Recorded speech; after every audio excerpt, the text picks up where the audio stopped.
Bonjour et bienvenue dans cette vidéo. Alors aujourd'hui je vais vous montrer deux fonctions, ça sera une très courte vidéo, uniquement deux fonctions qui sont relativement méconnues des utilisateurs de ZW3D et qui ont été introduites dans la version 2019. Ici bien entendu j'utilise la version 2020 et voilà un petit peu la première fonction qui est assez intéressante, qui permet de clarifier l'arbre de construction. Ici nous avons un lissage, ce lissage a été créé grâce à trois esquisses. Ces trois esquisses ne servent uniquement que pour ce lissage. Alors bien entendu, après on peut complexifier, rajouter des esquisses, etc. Et on va plus pouvoir, en fait, sauf tout renommer, on va plus pouvoir savoir de qui dépend quoi. Alors il y a une méthode pour ça, on peut rendre les esquisses qui sont là internes au lissage.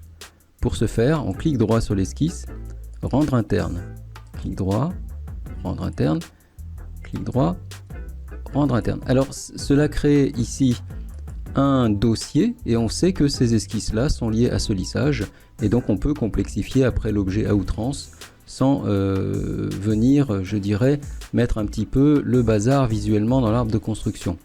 Alors cette opération est pas irréversible, on peut venir cliquer droit sur l'esquisse, rendre externe, cliquer droit sur l'esquisse, rendre externe, cliquer droit sur l'esquisse, rendre externe. Et on peut également maintenant montrer les esquisses, clic droit, montrer. Voilà, donc c'est une opération qui est complètement réversible. La deuxième fonction que je voudrais vous montrer, qui est une fonction très utile aux designers ou aux mécaniciens, mais surtout aux designers, c'est les dossiers d'historique. Souvent, les designers n'utilisent pas l'atelier assemblage de ZW3D pour assembler les designs parce que c'est pas très souple pour la conception. Il faudrait faire un top-down, mais c'est assez rigide.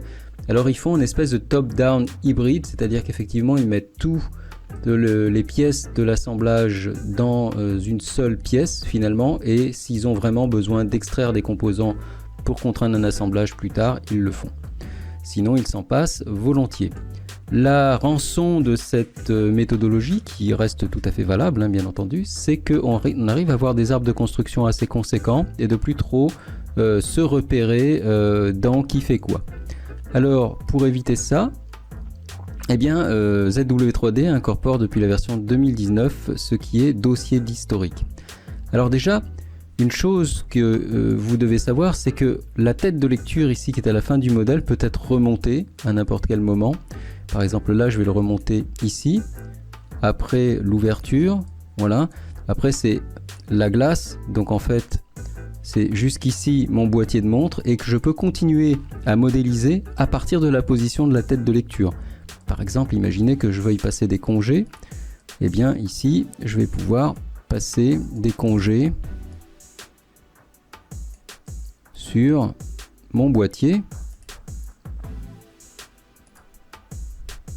Et cette opération se portera exactement à la position de la tête de lecture.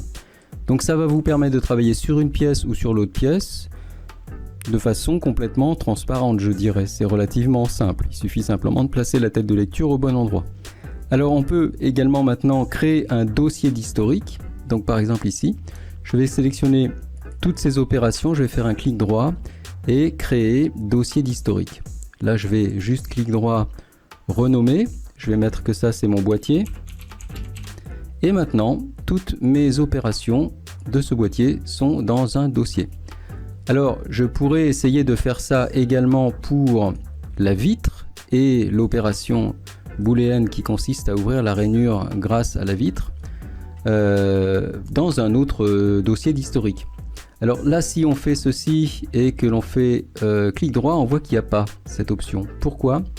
Parce que les dossiers d'historique ne sont pas cumulables avec les esquisses internes qu'on a vu tout à l'heure. Donc il faut externaliser déjà les esquisses. Donc là, moi j'avais modélisé ça avec des esquisses internes, donc je vais les rendre externes. Et ensuite, externe, voilà. Et ensuite, il suffira maintenant de prendre tout ça, clic droit, dossier d'historique, et là il me suffit maintenant de renommer ça et de mettre glace et booléen. Voilà, on peut refermer notre fichier, notre dossier, on a un arbre de construction parfaitement propre et on peut continuer à modéliser.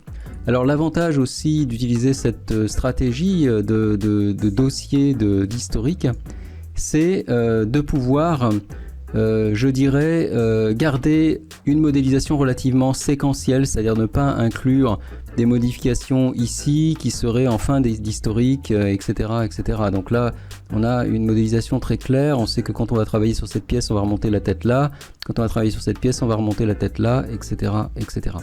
Donc voilà, c'est une façon, je dirais, plus rigoureuse de travailler et plus sécure également. J'espère que cette vidéo vous aura plu et vous aura fait découvrir cette nouvelle façon de travailler dans ZW3D, purifier les arbres de construction, avoir des choses claires et lisibles. Il ne me reste plus qu'à vous dire à bientôt dans une prochaine vidéo. Au revoir.